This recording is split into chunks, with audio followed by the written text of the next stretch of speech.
Amém? Josué 5, vocês abriram aí? Versículo 1 diz assim, ó. Aconteceu que todos os ex-amorreus que habitavam a oeste do Jordão e todos os ex-cananeus que viviam ao longo do litoral do mar Mediterrâneo foram informados de como Yahvé tinha secado o Jordão diante dos filhos de Israel até que tivessem passado, e ficaram apavorados e sem coragem para enfrentar os israelitas. Então, estou pregando na King James, estou acostumado a pregar na Almeida, tem umas coisas que... né? Mas vamos embora. Então, olha só, aqui está falando de quando Israel, né, trocou de líder, mudou para Josué, e eles estavam entrando na Terra Prometida. E quando eles chegaram lá, Moisés tinha ficado no Monte Nebo, né, no Monte Nebo, e quando ele ficou lá, né, Deus escondeu o corpo dele, e Josué assumiu. E Deus falou assim para ele, ó, ser forte e corajoso, né? Não te desanimes, porque eu sou contigo. E ele falou, assim como fui com Moisés, assim com você. Né? Eu creio que não tenha sido fácil ouvir isso, porque desde que eles deixaram de ser escravos, antes disso, Moisés foi um grande líder. Um grande líder que os conduziu, que fez muitos sinais, que era muito usado por Deus, que conversava com Deus, que teve experiências sobrenaturais com Deus, ficou 40 dias com Deus em cima do monte. Então, sucedê-lo não deve ter sido fácil, uma grande responsabilidade, mas Josué assumiu muito bem. E aqui, esse versículo vem logo depois que eles atravessaram, eles chegaram na Terra Prometida, tinha um obstáculo, que era o Rio Jordão, que é um rio considerável para você passar com bagagem, com mulheres, com crianças, com tudo. E eles chegaram ali para atravessar. E Deus falou assim, quando os sacerdotes e os levitas colocarem o pé na água, eu vou parar o rio. E aí eles entraram com a arca, né, e o rio parou. E aí todos atravessaram em seco. E aí os outros povos ouviram, né? Isso porque Deus já tinha mandado as 10 pragas, Deus já tinha aberto o Mar Vermelho, mas ali estava no quintal deles, então eles ouviram o que Deus tinha feito. E por causa disso, eles se apavoraram. Eles falaram, sim, e agora? Né? O que a gente vai fazer? A gente não vai ter como enfrentá-los. E só que assim, Deus já estava desde há muito tempo manifestando o sobrenatural ali em Israel. Ele já estava no seu povo, né? Ali naquele povo ali. Ele já estava manifestando o seu poder, a sua presença, ele já estava dando sinais. Desde que eles eram escravos no Egito.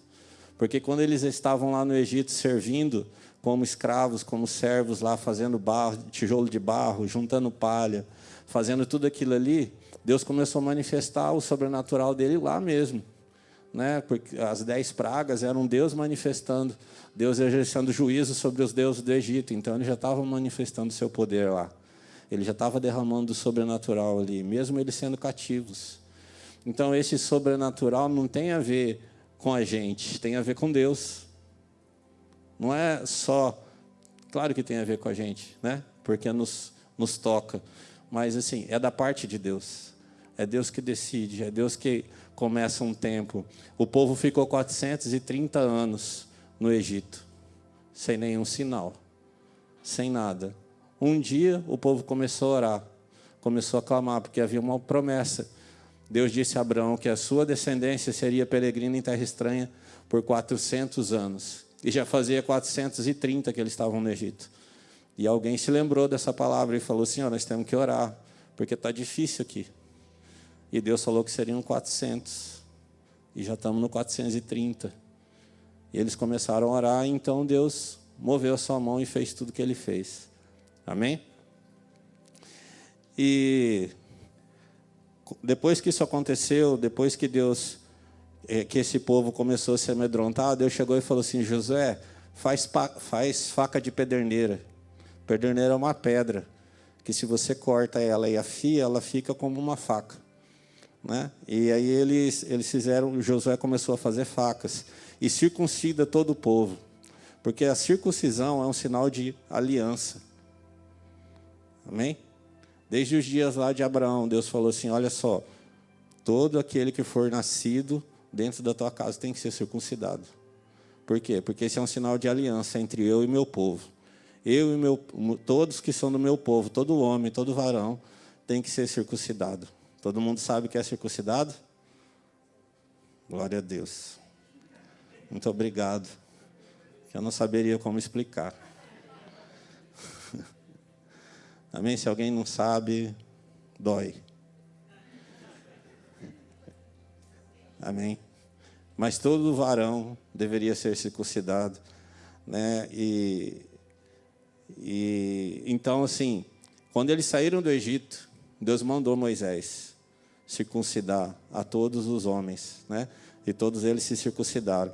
Mas quando eles ficaram 2 anos ali no deserto, até chegar na porta da Terra Prometida, quando eles chegaram lá, eles enviaram os 12 espias, né? Lá em Jericó. E aí, quando chegou lá, 10 ficaram com medo, 2 quiseram entrar, Josué e Caleb, e não entraram. Né? E eles não entraram. E eles voltaram para o deserto e ficaram mais 38 anos. E Deus disse assim: toda essa geração, ninguém vai entrar, a não ser Josué e Caleb. Então, eles ficaram no deserto até que o último morresse. Isso durou 40 anos. Então, são 2 mais 38, 40 anos, em que eles ficaram ali peregrinando pelo deserto. Mas mesmo ali, o sobrenatural de Deus nunca os deixou, porque eles tinham uma coluna de fogo que os aquecia de noite, eles tinham uma nuvem que ficava sobre o acampamento, protegendo eles do sol no deserto, eles tinham maná, né, que era pãezinhos pequenininhos que caíam do céu como um orvalho. Então, todo dia, quando eles acordavam, eles tinham um gomer para colher, né, um pote para colher, e eles não podiam colher para o dia seguinte. Porque o sobrenatural ali, ele estava ali para suprir necessidade. Você não teria como sustentar tantas pessoas no deserto por tanto tempo. Você não teria o que comer, você não teria como plantar, você não teria o que colher no deserto se Deus não provesse de maneira sobrenatural. Se Deus não derramasse aquilo ali todos os dias, eles não viveriam no deserto. E como Deus os deixou lá, Ele proveu. Sabe, e isso acontece às vezes com a gente. Isso acontece na nossa vida. Às vezes a gente está passando um tempo meio tribuloso, mas Deus está aí com você. Deus está com você, Deus está na sua vida, Deus está provendo. Né? Amém? Só que essa provisão do maná, da água que saía da rocha, da chama de fogo de noite, da luz de dia, ela era só para as necessidades. Porque o maná de um dia não servia para o outro.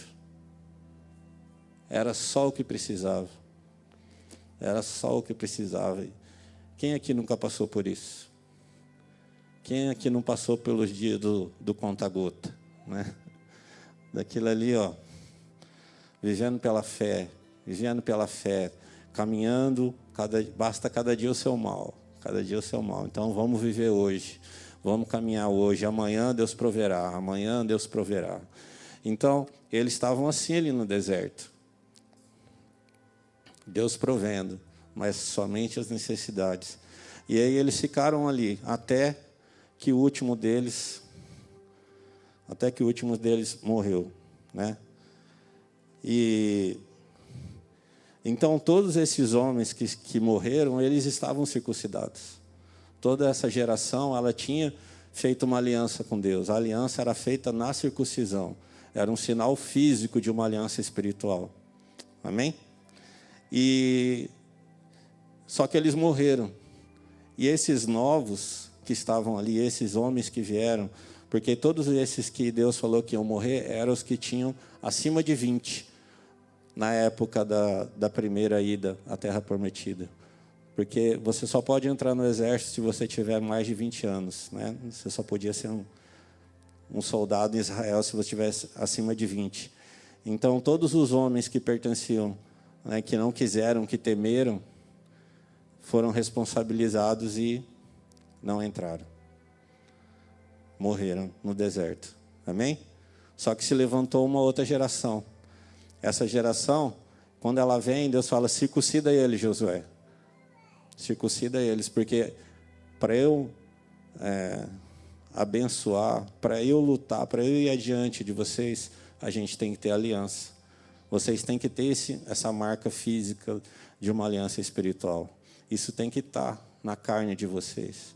Sabe, hoje em dia, né, quando você aceita Jesus, você não circuncida mais. Aliás, você circuncida, mas é o seu coração. O seu coração tem que ser marcado.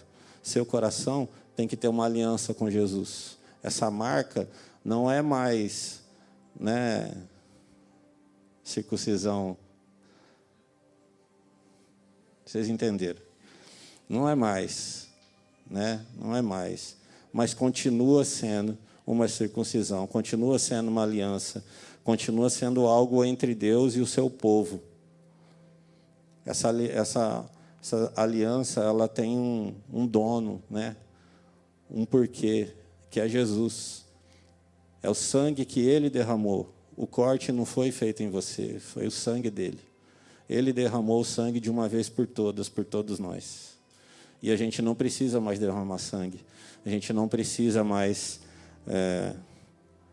machucar a nossa carne. A gente só precisa matar ela, né? Você tem que matar. Antes você machucava, agora você mata. A sua carne tem que morrer, o pecado tem que morrer na sua vida, a sua vontade, que é contra a de Deus, tem que morrer, você tem que prevalecer sobre ela, né? Seu desejo, que é contra Deus, você tem que prevalecer sobre ele. Você tem que se esforçar para alcançar. A palavra de Deus fala que o reino de Deus ele é conquistado com esforços. Então, ninguém está falando que é fácil, mas a gente tem o Espírito Santo. Quando nós nos entregamos para Jesus, Ele entra e Ele nos ajuda. Mas a gente tem que querer. A gente tem que buscar. A gente tem que escolher todo dia. Deus não escolhe nada por você. Ele deixa que você escolha. Apesar de esperar que você faça algumas escolhas, Ele não escolhe por você. Ele deixa você escolher. Sabe quando às vezes você vai fazer alguma coisa assim, dá aquele... Parece um cortinho no coração, assim. E eu falei, errei. Errei, tem que consertar. Falei que não devia, fiz o que não devia. Parece que o seu coração dá uma dorzinha, assim. Sabe, a gente não pode perder essa sensibilidade. E como que a gente perde? A gente perde não dando ouvidos.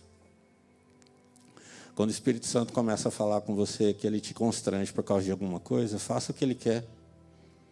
Faça o que ele quer.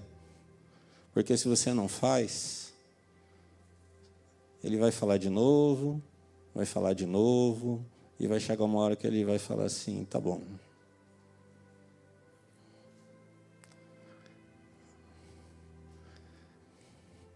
E aí vai chegar uma hora que você vai querer ouvir ele. Você vai falar, Deus, fala comigo. E aí, silêncio. Né? Então, meio que sair do assunto.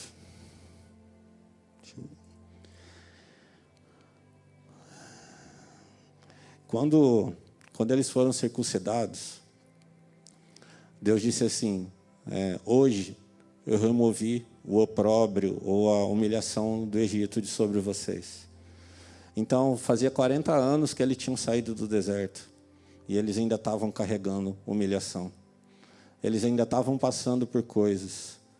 Sabe, quando a gente sai do Egito, quando a gente sai do pecado, às vezes a gente sai da vida, você muda seu ambiente, você muda suas companhias, muitas vezes, você muda sua rotina, você muda os lugares que você vai, as roupas que você veste, mas às vezes você ainda carrega o Egito dentro de você. Isso não é automático no dia que você entrega a vida para Jesus. Ele ainda está aí escondido. Está aí ainda. E você ainda carregando coisas, humilhações por causa disso. Sabe? Quando você nunca viu alguém que quando se converte parece que tudo começa a dar errado? A pessoa fala, eu já vi uma pessoa falar assim, não, tá louco, depois que eu me converti só veio coisa ruim, só aconteceu coisa ruim. Né? Quando eu não era do mundo, as coisas davam tudo certo. Essa pessoa tinha loja, falou assim, quando minha loja prosperava, dava tudo certo. Eu fui começar a caminhar com Jesus, pronto.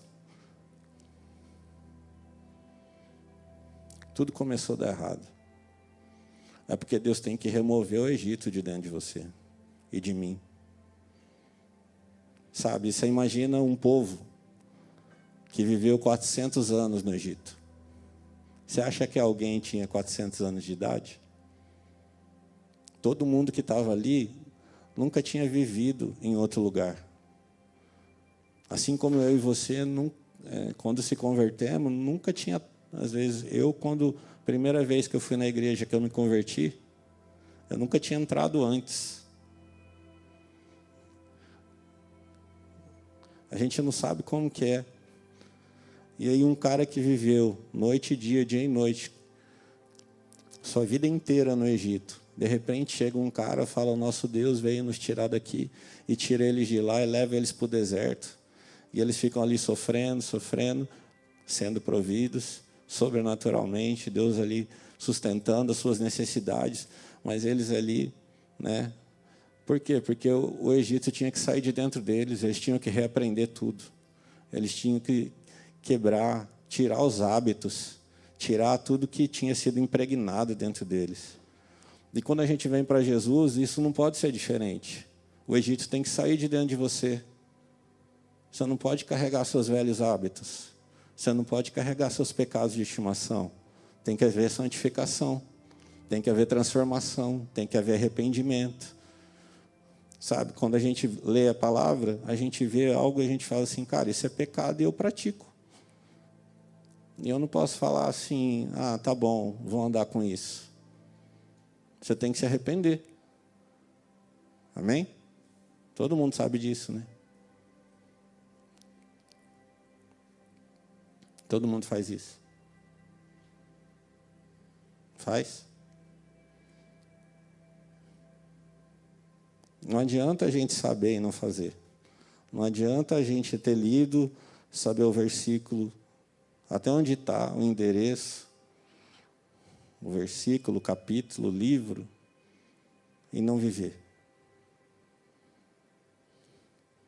Porque, né, vocês estão vendo o mundo aí, né, como que está. Todas as coisas que estão acontecendo. O mundo está sendo preparado para o maligno aparecer. E quando ele aparecer, sabe, eu creio que até a igreja vai gostar dele. Porque ele vai fazer tanta coisa boa. Às vezes a gente até já gosta dele. Eu acho que não, porque ele vai vir como chifre pequeno. Eu acho que ele já está aí, mas como um chifrinho pequeno ainda. Você sabe quem que... Se eu falar para você, se você sabe quem que é fulano, você vai falar, sei. Ou às vezes vai falar, nem sei, mas ele está aí. Eu tenho uma suspeita também. Não aqui, né? Depois. E assim, eu creio que o mundo está sendo preparado. Não é nem eu creio, o mundo está sendo preparado para que ele venha. Então você também tem que estar se preparando para isso. Você também tem que se preparar para dias não tão fáceis, nem um pouco fáceis. Só que a gente não se prepara carregando o Egito. A gente se prepara tirando o Egito da gente. Tirando toda humilhação, toda vergonha. Sabe, o que mais mantém a gente cativo é medo, culpa, vergonha e orgulho. Se você tem alguma dessas coisas de algo na sua vida, você tem que se livrar disso. Você tem medo de alguma coisa? Lê o livro de Jó. Jó falou assim, o que eu mais temia me sobreveio. Sabe, ter medo não te impede de sofrer o que você teme.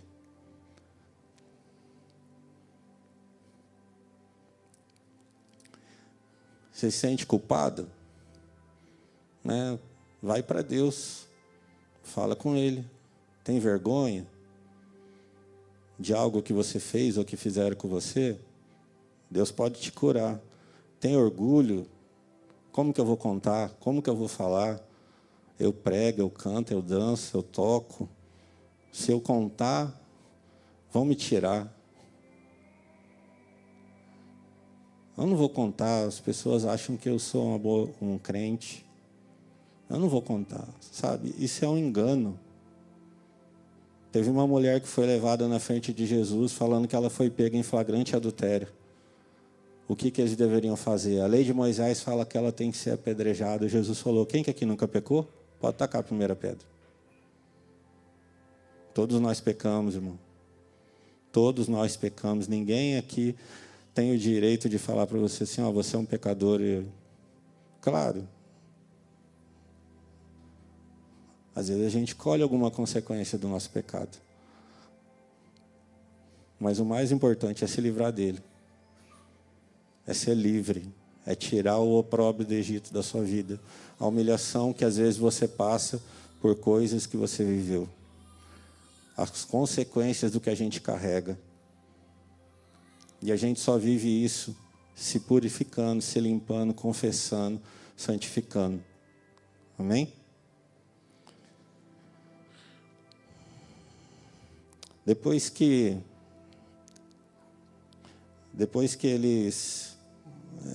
que Deus falou isso, eles celebraram uma Páscoa.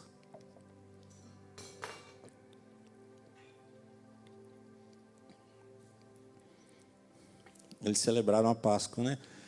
Várias vezes em Israel, várias vezes quando eles se arrependem e eles querem se consertar com Deus, né? Assim que chega a Páscoa, eles celebram, eles fazem uma grande... Por que eles fazem isso? Porque enquanto eles estavam afastados de Deus, eles não celebravam. Eles não celebravam a Páscoa, né? Esses tempos eu peguei sobre Josias, e Josias também foi lá, consertou tudo, ouviu, leu a palavra, seu coração se enterneceu. Ele foi lá e falou, nossa, está tudo errado, nós estamos ferrados na mão de Deus. Deus está muito furioso com a gente, vamos se arrepender, vamos fazer jejum. E aí, depois que eles fizeram tudo isso, ele foi lá e celebrou a Páscoa. Porque a Páscoa é a nossa redenção. A Páscoa é o nosso conserto com Deus. Foi na Páscoa que o povo foi liberto do Egito. Foi na Páscoa que Deus livrou a gente da morte pelo pecado. Foi ali que Jesus se entregou também. Foi ali que Jesus deu a vida dele por mim e por você. O sangue dele foi derramado numa Páscoa. Ele foi o cordeiro que se entregou. Cordeiro sem culpa, sem mancha, que se entregou para que você tenha vida. Então ele te livrou da morte. Foi lá na Páscoa. Então, se você faz uma aliança com Deus, e Deus tira o Egito da sua vida, e Deus começa esse processo de tirar o Egito da sua vida, você tem que ter uma nova aliança. Você tem que se aliançar com Jesus. Você tem que render a Ele o poder da vida na sua vida.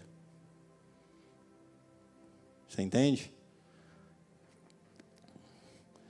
Porque Páscoa é como se fosse a celebração da Páscoa é como se fosse um momento ali de aliança, de propriedade. Quando você celebra a Páscoa, nós cristãos estamos comemorando o dia em que Jesus se deu por nós. Os judeus, eles celebram outra coisa. Eles celebram o dia em que eles saíram do Egito. Mas nós celebramos o dia que Jesus morreu por nós. Ele morreu na Páscoa. Amém? Então, bora.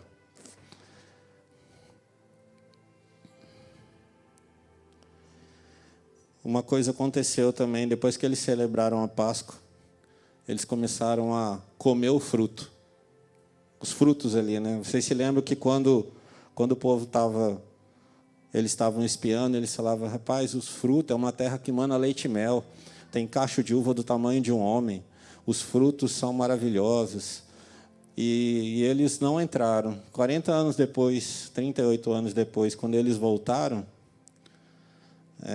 não houve facilidade, né? O gigante não tinha encolhido, as muralhas continuavam lá. Se bobear, tinha até mais muralha, mais gigante, porque são 40 anos. Mas eles prevaleceram. Só que eles começaram a comer do fruto dessa terra. E o dia que eles comeram do fruto dessa terra, o maná cessou.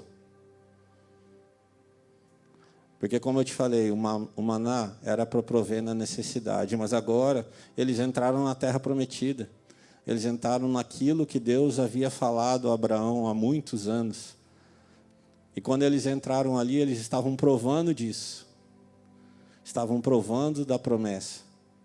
Estavam vivendo. Aí sim, agora sim eles conseguiriam plantar e colher frutos. Agora sim eles conseguiriam criar animais e ter uma criação. Agora sim eles iam prosperar. Prosperar. Então, no momento em que a provisão, né, abundante chegou, o maná cessou. É o sobrenatural de Deus se manifestando de duas maneiras diferentes.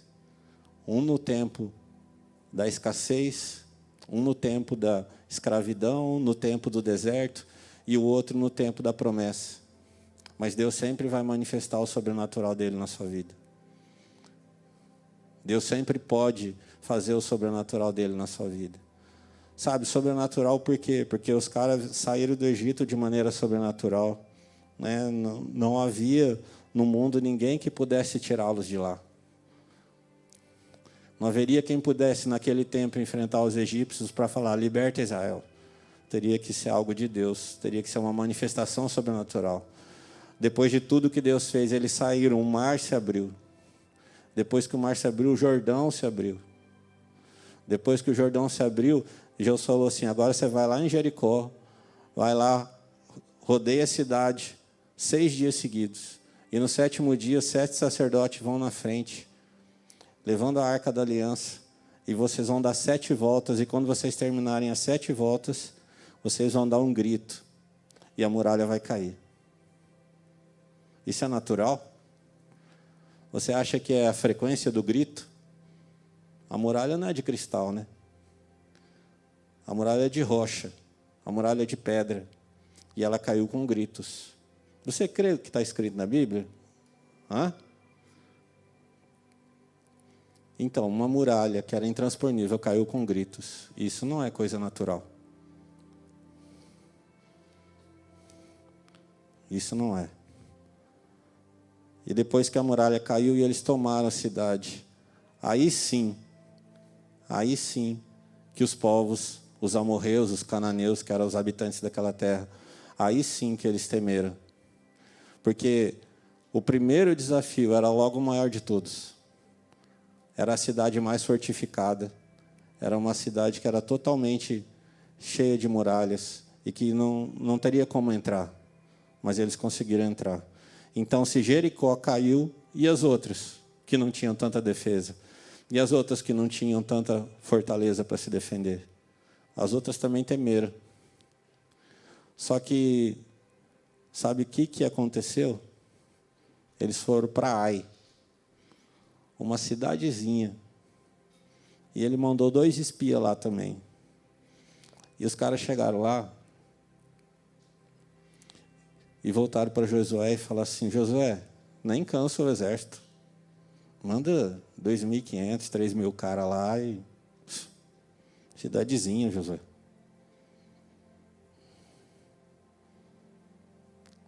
Sabe, a presunção, ela faz a gente cair.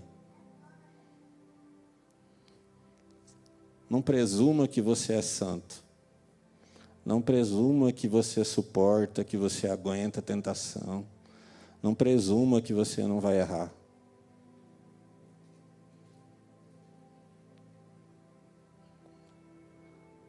Né? A palavra de Deus lá que foi lida algumas vezes na primícia, aquela que fala de manter corpo, alma e espírito santos e irrepreensíveis, plenamente, para a vinda do Senhor. Quando eles derrubaram a muralha de Jericó e eles venceram, Deus falou assim, ó, tudo que tem aí é anátema, é maldição. Não levem nada, matem todos, queimem tudo, não levem nada. Não é para tirar nada daí. Só que tinha um carinha que chamava Acã. Ele viu uma capa babilônica lá, viu um pouco de prata, viu um pouco de ouro, levou, escondeu debaixo da tenda dele, no passinho, no migué. Ninguém viu, ninguém fez nada, ninguém sabia. Mas Deus sabe. Deus sabe. E quando ele estava ali, né, confiando, os caras perderam a batalha em Ai. E aí Josué foi para Deus. Josué falou: Senhor, por que o Senhor nos mandou aqui para nós sermos derrotados? Por que a gente perdeu? Eles perderam 136 homens na primeira batalha contra Ai. E ele foi questionar Deus, e Deus falou assim: ó, tem pecado no meio do meu povo, tem anátema. Eu disse que não deveria haver anátema, mas tem. Enquanto você não retirar, vocês não vão prevalecer. Enquanto o pecado, a maldição está no meio, não prevalece. Não prevalece. Só que Deus não falou quem que era. O que ele fez? Ele falou assim, ó, bota todas as tribos, um representante de cada tribo. Aí sorteia. Caiu quem? Judá. Todas as outras tribos estão liberadas. Dentre a tribo de Judá, eu não lembro o nome do vô do Acã, mas um Zá alguma coisa. Zaara, uma coisa assim. Caiu o vô dele. Aí dentre os filhos dele, acho que é Zerá, que é o pai dele. E aí chegou entre os filhos de Zerá, caiu em Acã. Aí Josué chegou assim, fala a verdade. O que você fez? Ele falou, eu vi uma capa Babilônia, eu vi uns negócios de ouro, uns negócios de prata, e eu trouxe. Aí Josué falou assim, pega tudo que é teu, sua esposa, seus filhos, sua prata, seu ouro, sua capa, seus animais, sua barraca, sua tenda, todo mundo para fora do arraial. E lá todos foram apedrejados. Até a morte, todos, animais, filhos, mulher, por causa do pecado de um homem. Por causa da cobiça de um coração. Porque ele não controlou seus desejos, ele não matou sua carne. Todos foram apedrejados, e depois de mortos, todos foram queimados, fora do arraial. Sabe, eu gosto de contar histórias da Bíblia, porque eu acho que dá condição da gente entender. Eu gosto do Antigo Testamento, porque são histórias, e eu creio que essas histórias são verdadeiras.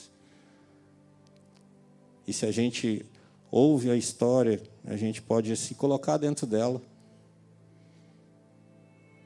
E você pode ver a sua vida. Você não tem que ver a minha, você não tem que ver a do coleguinha do lado, você não tem que ver a vida do seu pai, da sua mãe, a vida do seu marido, a vida da sua esposa, você tem que ver a sua. Você tem que olhar para a sua vida e falar assim, Senhor, eu faço isso aí, ó. Eu tenho que me arrepender disso aí. É para isso que a palavra é pregada, não é para te acusar. É para revelar o que está dentro da gente e que às vezes a gente não vê. A gente acha que está surfando na onda, a gente está sendo enganado. A gente acha que está no controle, a gente está escravo. Escravo do pecado, escravo da cegueira, a gente está cego. E quem te fala aqui é alguém que já foi muito cego, muito enganado. Antes de vir para Jesus, eu achava que eu estava abalando com as meninas. Eu achava que eu era o bonzão, baladeiro das galáxias, que minha vida era boa, que eu trabalhava, que eu ganhava bem, que eu estava sempre aí, né? Isso que é a vida. Eu viajava, eu fazia tudo que eu queria. Mas o dia que eu conheci Jesus, eu vi que minha vida era um trapo, que eu era um escravo, que eu não mandava em mim, que eu era mandado pelo pecado. Os pombagiras faziam fila. Eu acho que, para eu ser livre, alguma pombagira foi no Universal pedir oração. Falou, tira esse cara de mim.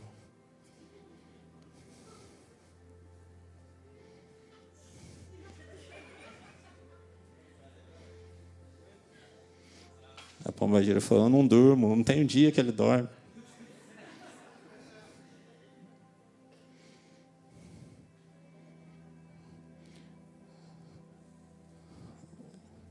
Hoje eu dou risada.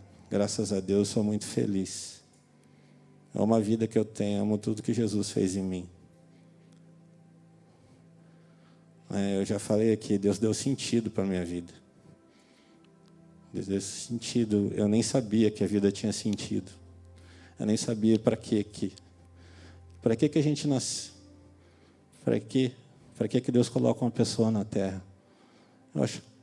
Eu achava que era só para eu viver minha vida. Mas não, Deus tem propósitos para todo ser que nasce na terra. Deus tem propósito para a sua vida. Deus tem propósito para a sua vida. E Ele te ama. E Ele está pronto. Prontinho. Para tirar o Egito de dentro de você. Para fazer uma aliança. Para te colocar na terra da promessa e para te prover. E eu não estou falando de prosperidade, de buscar Deus por causa de dinheiro. Mas quem não gosta de fazer alguma coisa e prosperar nela? Quem não gosta de, que seja no ministério, que seja no trabalho, que seja no casamento, que seja na criação dos filhos, tudo isso é prosperar. É ter a bênção de Deus sobre tudo que você faz. Sabe, assim como Josué foi lá, Deus falou, sou contigo, como fui com Moisés, e eu vou derrubar Jericó, e circuncida, faz uma aliança comigo, e faz tudo, não sei o que. Passou na semana seguinte o cara cai. Porque alguém de dentro estava pecando. E depois que eles consertaram, eles voltaram na mesma cidade e prevaleceram. Só que às vezes a gente peca e a gente se sente culpado. E a gente não quer voltar de novo. Né? Aí você começa a se afastar devagarinho, um dia de cada vez. Você começa a se afastar de Deus. Você começa a evitar. Ah, não, nem vou lá porque o irmão da igreja vai estar lá e vai perguntar como que eu estou, e vai querer orar, e vai falar, eu não estou afim, não. A gente vai se afastando. Mas é melhor fazer como Josué. Josué tirou o que era errado do meio, botou para fora, tacou fogo, falou, Deus, vamos voltar lá. Voltar lá onde a gente caiu, vamos voltar lá onde a gente perdeu e vamos vencer.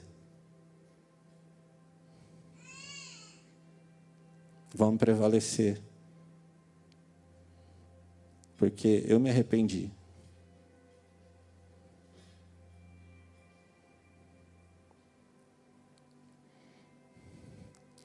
Sabe?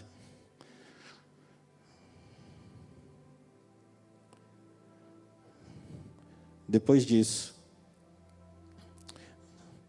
depois que ele...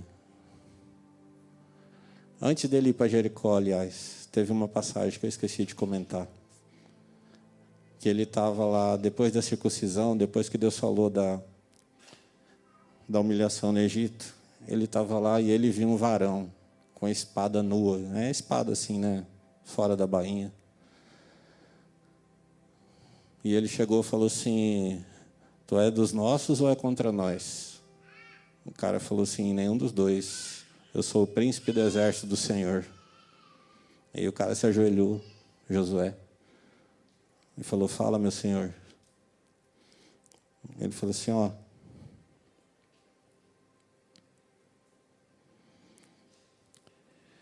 Diz assim, ó, está lá no 14.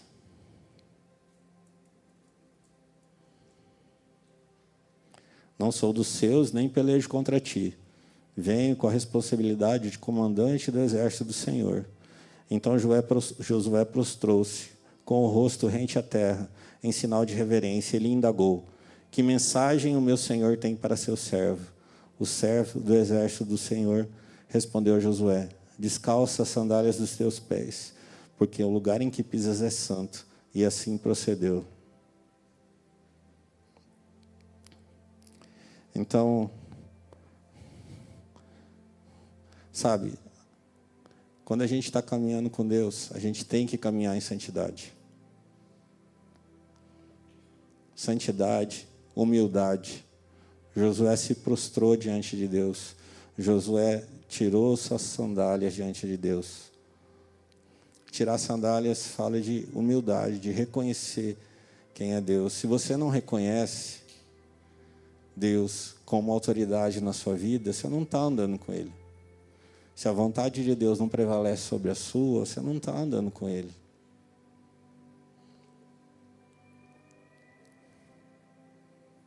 Como eu disse, é propriedade. Deus é dono da sua vida. Deus tem que ser dono.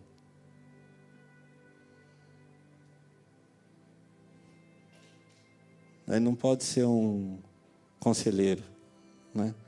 Não, eu faço o que eu quero. Eu vivo do jeito que eu quero. E aí agora, será que eu mudo de serviço? Ai, Deus, o que eu faço? Deus não lê mão. Deus não lê bola de cristal. Mas, às vezes a gente está na igreja como quem quer um sortista. A gente quer que alguém ore pela gente, mesmo a gente não estando vivendo a vida que Deus quer. Que alguém ore e que alguém fala o que você tem que fazer.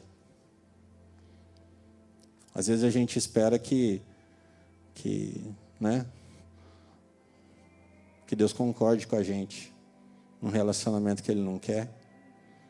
E Ele não quer porque Ele não quer? Não, porque Ele sabe onde vai dar. Não é como a Abel falou aqui. Vai no PG. Lá no PG você vai ouvir palavras sobre casal. Porque assim, PG de casal fala de coisas de casal. PG de meninas é para falar sobre coisas de meninas, mulheres, né? PG de homens é para falar de homens, de hombridade. Então, assim, se você vai num PG de casais, você vai ouvir sobre casamento, e aí você vai olhar para a pessoa que está com você enquanto você namora, você vai falar assim, poxa, deu liga ou não deu liga? Né, Bel?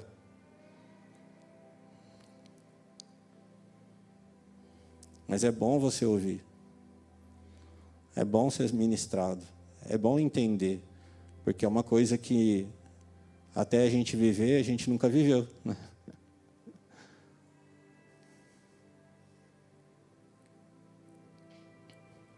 Olha só.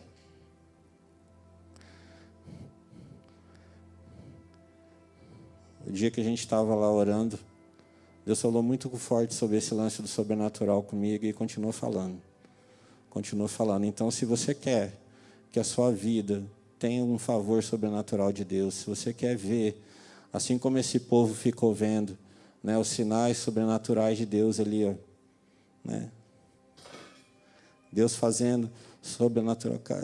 Eu quero muito que Deus faça sobrenatural, não só na minha vida, na minha esposa, nos meus filhos. Eu quero que eles tenham experiências com Deus, cada dia maiores, cada dia melhores. Eu quero que Deus faça aqui no nosso meio tudo o que Ele quiser. Tudo que Ele quiser, tudo que Ele achar que deve, que Ele tem o direito e a legalidade para fazer. Mas assim como tudo que Deus fez não adiantou para Acã, não adiantou nada. Acã estava no mesmo povo que Josué. Estava caminhando no mesmo povo, vivendo a mesma coisa, vindo do mesmo Egito, indo pelo mesmo deserto, entrando na mesma promessa, mas estava levando anátema, estava levando pecado. Então, a gente tem que se livrar do pecado.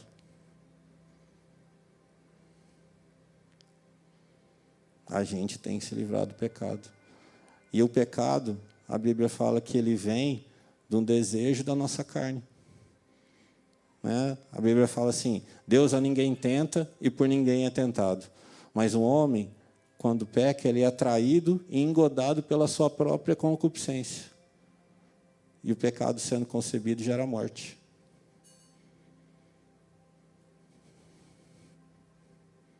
Então, assim, a gente peca porque a gente tem vontade de pecar.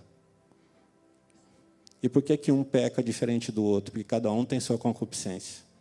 É uma coisinha, uma vontade de pecar que fica dentro de cada um de nós. Depende das nossas experiências, depende da nossa vida, depende dos pecados, depende de um monte de coisa, mas cada um de nós carrega uma sementinha do mal, vamos dizer assim.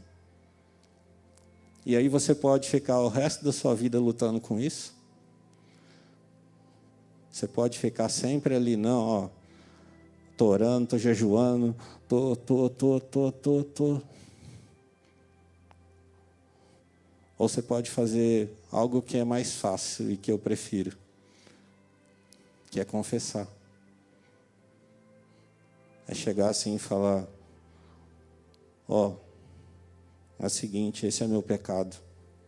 Esse pecado aqui, ó, eu carrego ele, eu luto contra ele. Eu tenho dificuldade com ele. Eu me santifico, mas, sabe, vai passando, chega uma hora que eu caio no mesmo pecado de novo. E aí eu me arrependo. E é sincero o meu arrependimento. Mas passa meses ou ano e eu volto naquele mesmo pecado. Você acha que isso é à toa, irmão? Você acha que essa vontade de pecar numa coisa é à toa? Não é concupiscência, é desejo seu, que está aí por causa de alguma coisa que você tem que orar. Que fica dentro da gente, sabe? Deus não fez ninguém deformado, Deus não fez ninguém com distúrbio, deformado que eu falo emocionalmente, né? Com distúrbio emocional, Deus não fez ninguém assim. Não pense que é você que é assim, não pense que tudo Deus pode resolver. Só Ele pode resolver. Mas, qual que é a nossa parte? A nossa parte é ser ministrado pela palavra, é ler a palavra, é ouvir o Espírito Santo, é entender como que funciona, e se arrepender, e ser curado. Então você tem duas escolhas, simplesmente. Continuar do jeito que a gente vive, ou fazer o que a palavra diz, buscar a santificação. Santificação, transformação, santificação, transformação. E não é para ser cada dia mais crente, mais chato, mais religioso. Não é nada disso. É para cada dia mais se aproximar do Pai. Cada dia mais você ser transformado à imagem dEle, à semelhança dEle. Cada dia mais conhecê-lo.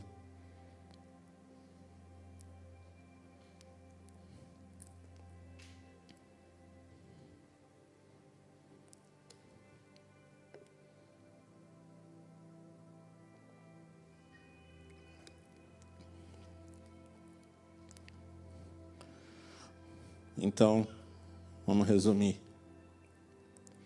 Deus manifesta o sobrenatural dele no meio dessa igreja. E Ele manifesta em dias bons e dias ruins. Porque isso diz respeito a Ele, não a nós. Não ao nosso estado. Diz respeito aos tempos de Deus. Diz respeito aos propósitos de Deus. E Deus pode fazer coisas sobrenaturais na sua vida, mesmo você estando preso. Mesmo você estando cativo. Né? Não é verdade? Ele não fez no Egito? Não fez no deserto?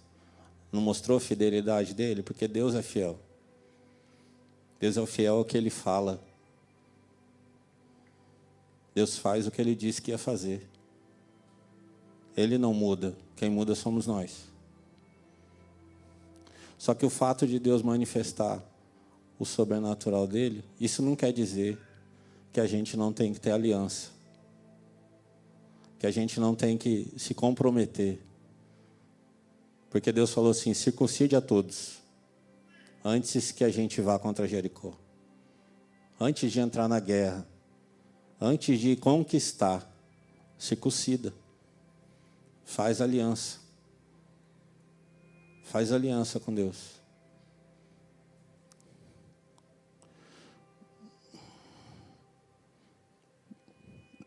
E depois que eles fizeram a aliança, Deus falou assim, hoje eu retiro o opróbrio do Egito. Porque assim, só pode ser livre quem tem aliança com Jesus. Só pode ser livre do pecado aquele que entregou sua vida, que entregou seu coração para Jesus.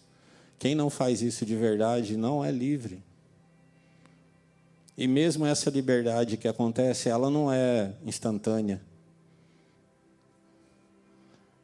É um processo de você se arrepender, de você se convencer, de você entender o pecado e saber que ele está na sua vida e se arrepender dele.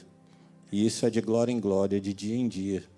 Isso vai se movendo na sua vida e você vai cada dia mais santificando, cada dia mais sendo transformado.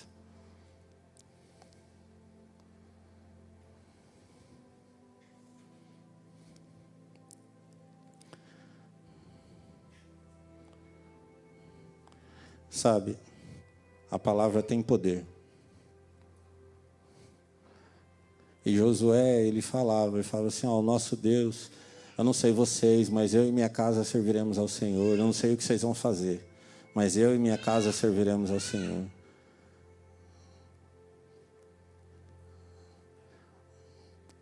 Hoje eu vi um vídeo, e por isso que me deu vontade de falar sobre o poder da palavra.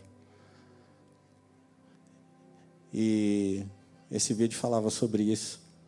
E assim, às vezes a gente mesmo coloca peso na vida da gente. Seja com brincadeiras, seja com reclamação, seja com murmuração. A gente começa, já vou lá para ganhar aquela miséria daquele meu salário. Já vou, aquele patrão chato. Aquela situação. Essa minha mulher, esse meu marido, esses meus filhos. Esse meu pai, essa minha mãe. A gente reclama. Só que assim, Deus criou tudo pela palavra. Tudo que Deus fez, Ele falou, haja. E Jesus é chamado de verbo.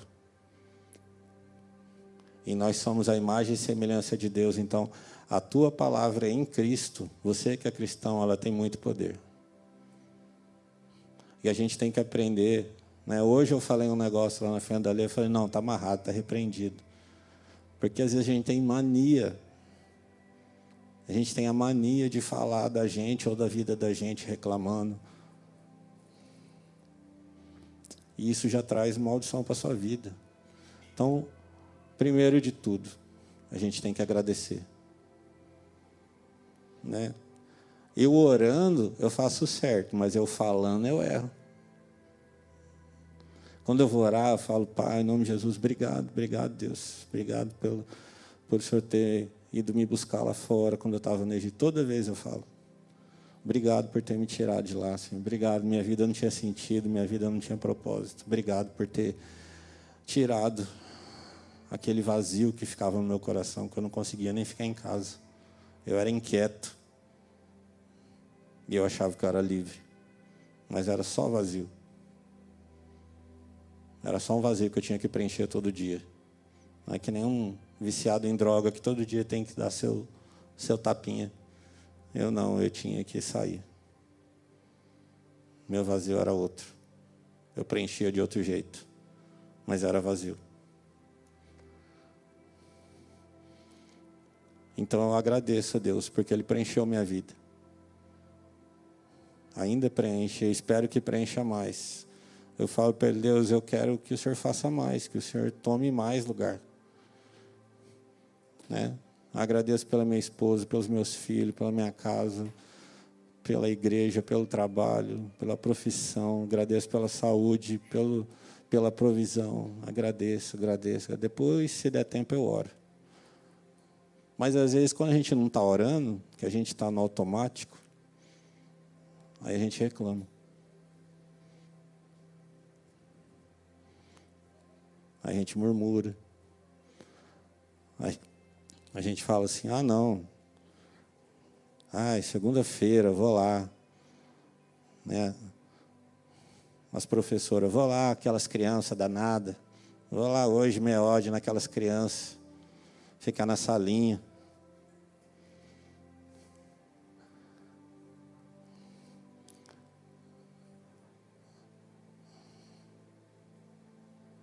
Hoje eu tenho que ir no culto, estou na escala. falei nada, você que riu.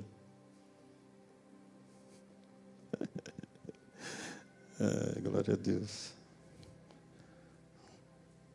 Sabe, é isso que eu estou falando. São as coisas do Egito que a gente carrega dentro da gente. A gente tem que ser santificado.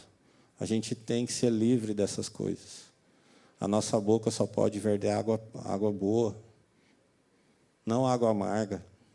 Nosso coração tem que estar limpo para falar coisa boa. A gente tem que tirar a amargura, tem que tirar a dor, tem que tirar o ressentimento, tem que tirar a ira, tem que tirar algumas carências. E é para isso que Deus quer ir manifestando o sobrenatural dele na nossa vida, para que a gente vá crescendo e vivendo. E não só isso. Quando todos os povos lá daquela terra viram o sobrenatural, eles temeram a Deus. Eles temeram o povo de Israel. E Deus quer que as pessoas temam a Ele por causa da sua vida. Sabe, está chegando o tempo da maior colheita de todos os tempos, o tempo em que os ceifeiros vão sair a semear. E nós somos os ceifeiros de Deus. Deus vai manifestar o amor dele, né, como a Gabi orou hoje. Deus quer manifestar o amor dele através da nossa vida, mas antes, esse amor tem que estar em nós. Antes, essa presença, esse respeito, esse temor, ele tem que estar em mim, tem que estar em você, para que a gente viva e ele comece a transbordar o que está em você, nas pessoas que te rodeiam, na sua casa, na sua família, no seu trabalho, na sua academia, onde quer que você esteja, você pode transbordar aquilo que tem dentro de você, mas você não pode dar o que você não tem.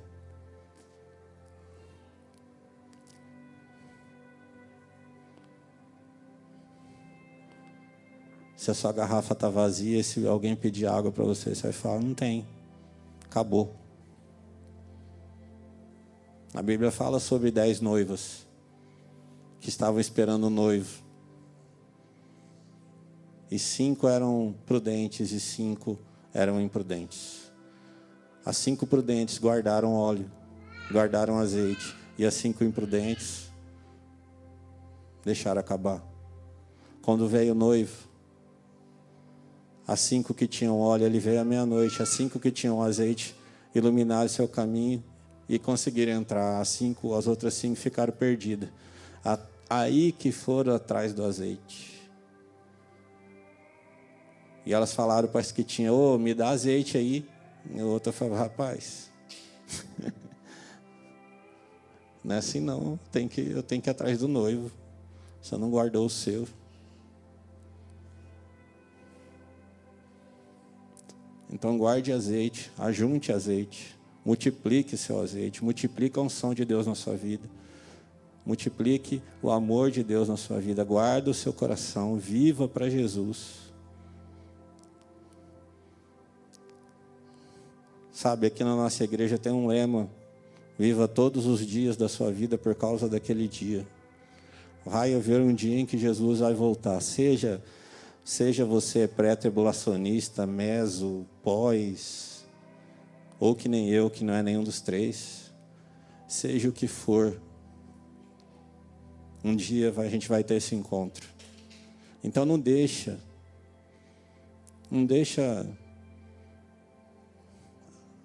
para juntar azeite na hora das trevas. Não deixa para querer recolher azeite quando o tempo ficar difícil. Não deixa para falar assim, olha lá, o último sinal, Jesus está voltando, agora eu vou para a vigília. Agora eu vou. Sabe por quê? Pode ser tarde. Pode ser tarde. Então aproveita que agora a gente está num tempo em que Deus quer fazer. Entra nesse rio. Porque agora você tem um favor. Agora você está no tempo de fazer. Você entende a diferença? O rio está a favor. O rio está fluindo a seu favor. Deus está falando assim, entra que eu vou te levar. Você só vai flutuar. Você flutua, você deixa a correnteza te levar. Mas vai chegar uma hora que o rio vai estar contra. E aí você vai ter que nadar, nadar, nadar, e a correnteza vai te vencer. E eu não estou te falando isso para te intimidar, mas para abrir seus olhos. Jesus quer te amar como você nunca foi amado, assim como Ele me amou. Assim como Ele me fez sentir amado. Jesus me fez sentir tão amado que eu não queria mais nada. As pessoas falavam assim, Pedro, você tem que procurar emprego, você tem que entregar currículo, você tem que fazer isso, você tem que fazer aquilo. E eu me fechava no meu quarto, botava louvor e ficava chorando. E lendo a Bíblia. Que Jesus é a melhor coisa que existe, irmão.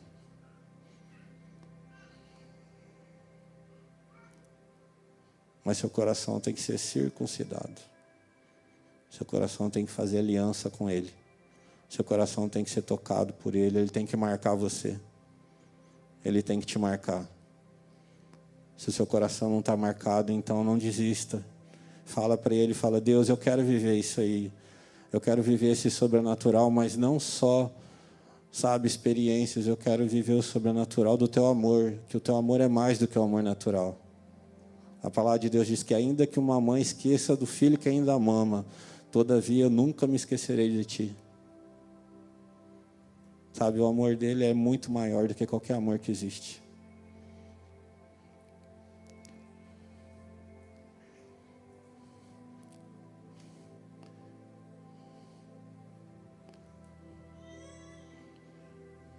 A vida que Ele coloca dentro da gente preenche qualquer vazio, qualquer ausência, qualquer dor. Ele preenche sobrenaturalmente a sua vida. Mas você tem que entrar no rio. Esse rio tem que fluir na sua vida. Esse rio tem que manar na sua vida. Sabe? A palavra diz que há um rio que procede do trono de Deus. E esse rio, ele flui no meio da igreja.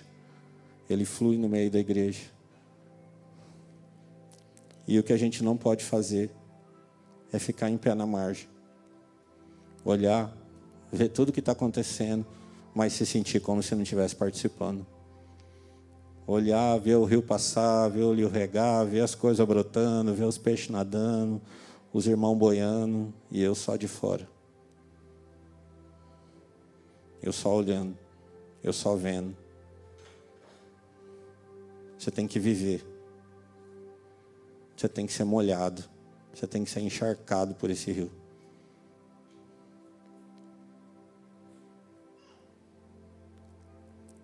Amém?